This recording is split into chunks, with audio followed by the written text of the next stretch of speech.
There's a stark difference between almost every other agent I met and Steph over the years. In selling a house, I know there's no one who's gonna work harder to make sure I get the most I can for the house than selling it. And in buying a house, I'm sure there's no one's gonna work harder to make sure that if I really want it, set the right expectations of what it takes to get into a house. And so on both sides, I'm very confident that the deal will get done in a comfortable manner.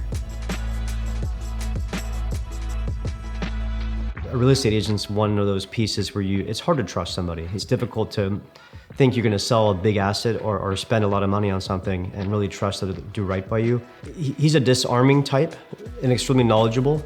So as a 23-year-old buying a house the first time, helped by my father, who has been a real estate investor half his life, and he set expectations well and educated us well. And I've noticed that throughout the years, even back then, what the market is, what the market looks like, what the market can bear. So we built that trust pretty quickly with the first house experience, and of course, over the years, that's increased. On the sales side, he tries to get every dollar that he can. The amount of effort he puts into selling a house is ridiculous. Everything from taking out garbage to the dump, to organizing contractors to tweak things just perfectly, to filming the house in a better light, to hiring the right crews to even design the house and stage the house. The way he was able to get the bids up, the way he timed it, the way he shortened the length of the open house, he was so analytical and intelligent to know the buyers and the buyer's market. I've never seen a level of that for any house I've purchased. I've definitely seen it in every house I've sold.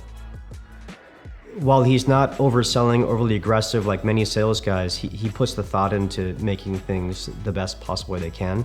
I think once you learn that piece as well, that's also where the trust is built. That he's not trying to overtalk you, he's not trying to oversell you, but he's trying to find the best that he can for you.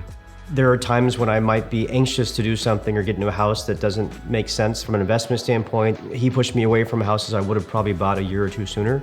So he definitely cares, and that comes across in how he interacts. He works the hardest, both on the buy and sell side, and makes it an easy reference for people looking to buy a house.